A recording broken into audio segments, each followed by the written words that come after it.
you for accommodating me and moving. I just came from eulogizing an incredible leader in Boston, the Reverend Dr. Michael E. Haynes, who was an advisor to presidents, a close friend of Dr. Martin Luther King Jr.'s, and in fact was the pastor of the very church that was Dr. King's church when he was a student at Boston University, and where he met Coretta Scott King, for those of you that don't know that, 12th Baptist Church in Roxbury. And so I had hoped to change so that I can be in community with all of you and be Somerville comfortable. But I thank you all for moving so that I can at least stand on solid ground here. And speaking of solid ground, you all represent that for me. You know, we find ourselves in such unprecedented times, and I can do what I do every day because of the foundation of the activist leadership of people like all of you that embolden me to continue to do that work in the face of xenophobia and bigotry and racism and misogyny and an administration that is chaotic, callous, and corrupt. And every day that is showing up in the policies, sometimes that are being rolled out by the hour. But I'm not here to talk about how sober the landscape is. What I want to let you know is that it is more than a hashtag to say when we fight, we win. And I want to just lift up some examples of that, and then I hope to have some time one-on-one with each of you in community. Again, I am so very honored to be your Congresswoman. I would not be standing here as your Congresswoman if Somerville, and I won't start naming names because I'll get in trouble, even though it was really only a handful of people there from the beginning, but if it were not for Somerville, I would not be your Congresswoman. And so I just want to lift up some victories, you know. So more recently, we were able to reverse the medical deferment policy. If you have been following this, the medical deferment policy would have deported children that are battling chronic and sometimes even terminal illnesses, children who have been participating in clinical trials that are advancing research and medicine and saving the lives of millions of people. And thanks to the public outcry expressed by all of you, and the outcry and the outrage, and that you were vigilant and sustainable in that, again, you gave me the foundation and emboldened me to then use my leverage as a sitting member of the Oversight and Reform Committee, working with two other colleagues, Representative Chu and Representative Sonnier, as well as Senator Markey.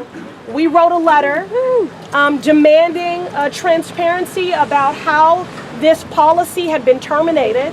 I then also reached out to the chairman of our committee, Elijah Cummings. We had a hearing, and I do believe, and I'm paraphrasing the quote, but sunlight is the best disinfectant. And I am so grateful to be serving on the Oversight and Reform Committee so that we can continue to shine a light on the injustices, the corruption of this administration, and that by organizing, we can get them to reverse course. And so on Friday, we received word that they were reversing that policy. And that is because not only of the public outcry, not only of the leverage of the Oversight Committee, not only of the partnership and the stewardship and the leadership of my colleagues who led this effort with me, but because of the bravery of people like Jonathan Sanchez.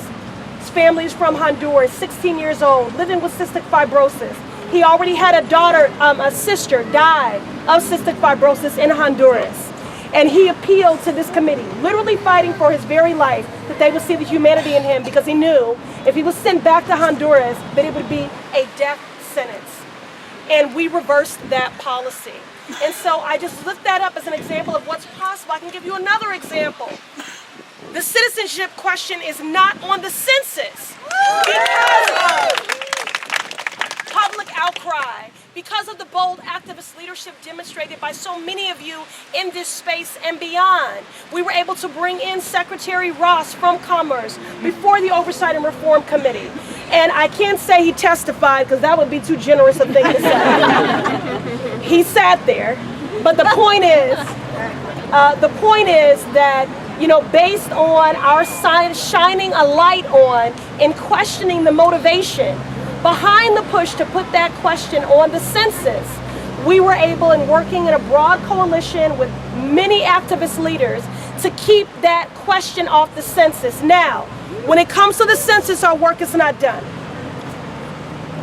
Our district, the Massachusetts 7th, is one of the most undercounted in the country.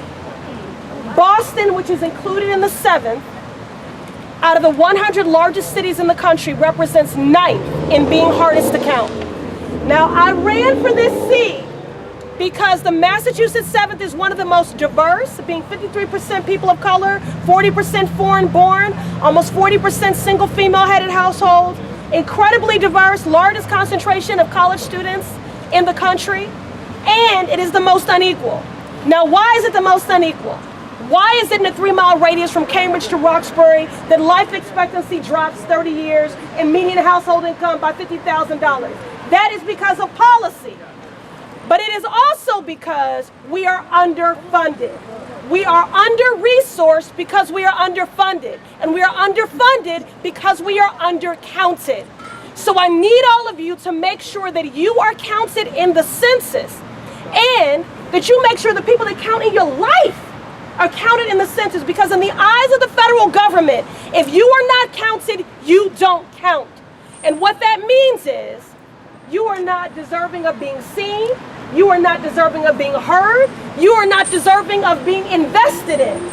And so you have got to make sure that there's an accurate count so that we get the money that we need for public education, for community development block grants, which is affordable housing, for Medicare, for Medicaid, and for language access. We also have more work to do on the census because I am working hard to stop the practice of prison gerrymandering. Just so you all understand what I'm talking about. I'm the child of a formerly incarcerated parent. 1 in 4 children in the Massachusetts 7th have an incarcerated loved one. Most of them are primary caretakers. So we can talk later about the ways in which this is destabilizing families and decimating whole communities. And that's why before we tackle mass prison reform, we need to be talking about decarceration, even before we're talking about prison reform and reentry, okay? But just walk with me for a second and follow me here. Incarcerated men and women, most of these correctional facilities, these for-profit private prisons, are housed in suburban communities. And incarcerated men and women are being counted in the census. Their bodies are being counted in the census, and federal dollars are being allocated according to where they are being warehoused. That contributes to the under-resourcing of the Massachusetts 7th, given that 1 in 4 children have an incarcerated loved one. Which is why I believe, and I'm not alone in this, that incarcerated men and women should be counted and included in the census according to the home communities they are from. Okay? So that's the support I need from you when it comes to the census. And then 2 other quick things I want to lift up. Again, I don't want to just speak about how sobering the landscape is. I want you to know how powerful you all are. There is no way, on the heels of that climate strike yesterday, that you could question for a second power of the people, and that everyone is demanding more of their neighbor and of themselves, because the resistance is not about me, and it's not about a squad of 4 members of Congress. Anyone doing the work of building a more equitable and just world is a member of the squad. And our young people are at the fore of every existential threat to our nation, from gun violence prevention to the climate crisis. And that is why I introduced an amendment during the HR 1, the voting rights debate. When we passed our first piece of legislation, HR 1, I introduced an amendment to lower the voting age for federal elections to 16. Now, many people balked at this, and again, I did not go to Congress to introduce that. But when I was there and realized there was an opportunity, I wanted to do that, because I don't think that we should condescend or patronize our young people and pat them on the back and sometimes on the head in a very condescending way for their sweat equity and for the work that they do each and every day.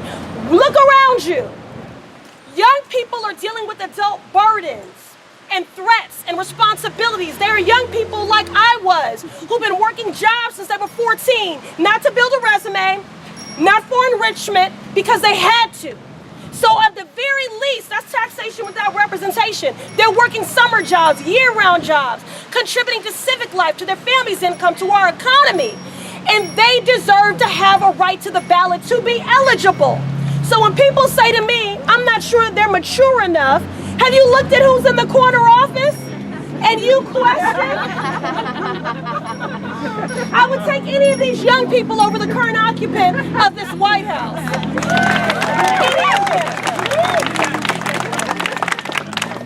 They will inherit the world that we are shaping right now. The fact that in Massachusetts we have 855,000 student loan borrowers, that is $33.3 billion in debt, that is choking at the promise of everything, purchasing power, their ability to build wealth. They are living, but they're not living constrained by this debt. So our young people, they will inherit the world that we are shaping right now, whether or not they have a future, whether or not it is a livable planet, whether or not they're not choked by student debt, whether or not they can live a life free from gun violence, right? And so I introduced this amendment to lower the federal voting age to 16.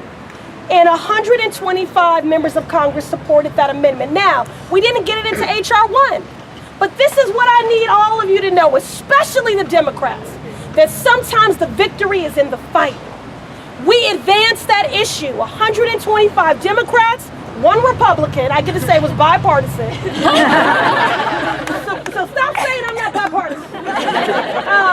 And we were able to advance that issue, and now, oftentimes, as 2020 candidates are at these town halls, people ask them what is their position on lowering the federal voting age to 16. So there's a victory in that. We got more people on the record supporting this, and we'll continue to build consensus. And then lastly, I'm sorry, 2 other victories. I've been working hard, y'all. Yeah.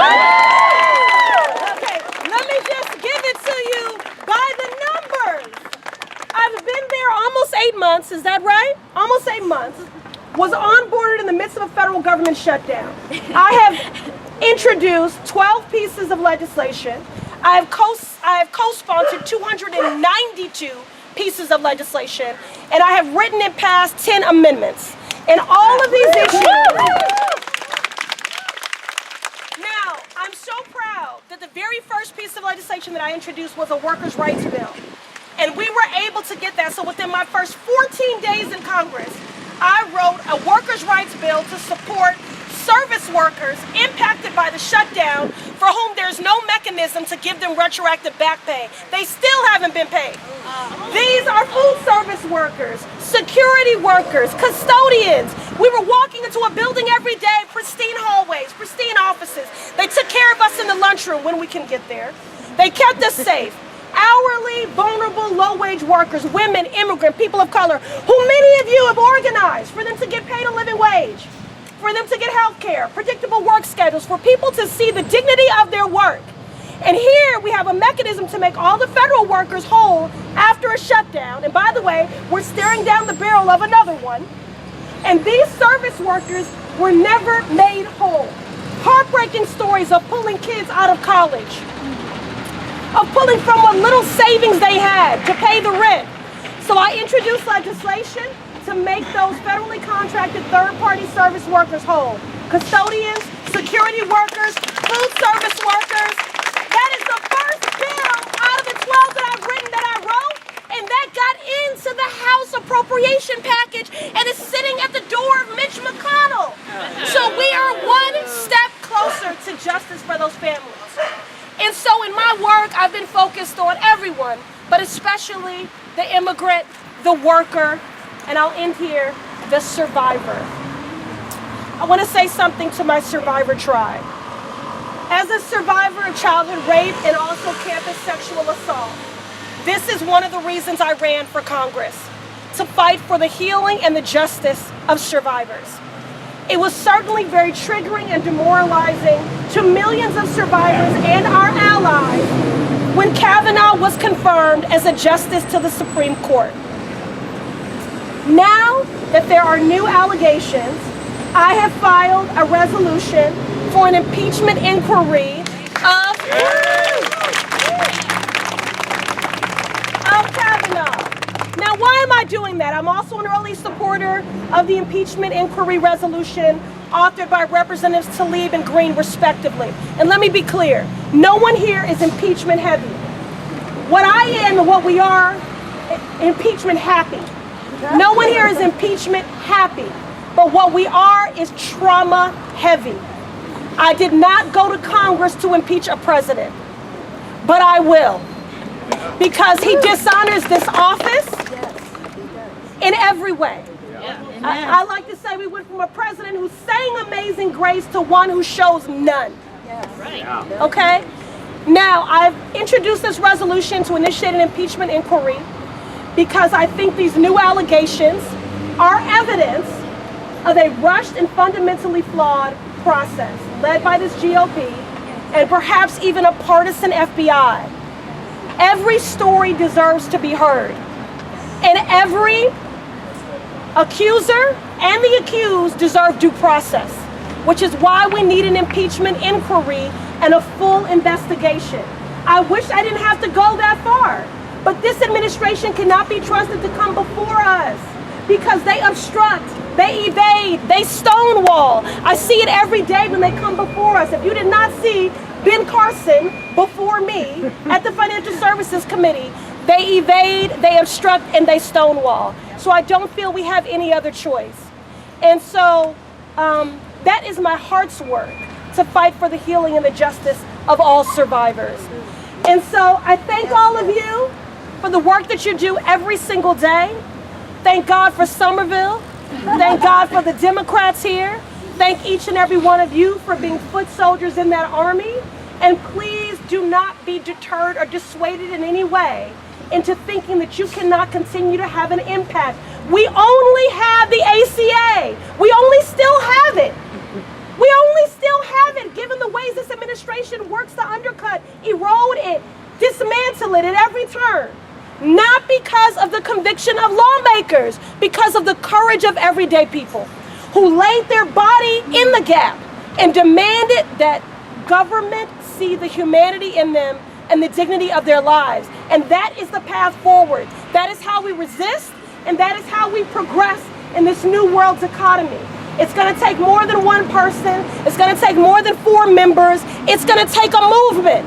And we have got to keep building it. And I want to ask all of you to be inclusive and intentional in your movement building. Because our destinies and our freedoms are tied. And I'll end there. Thank you.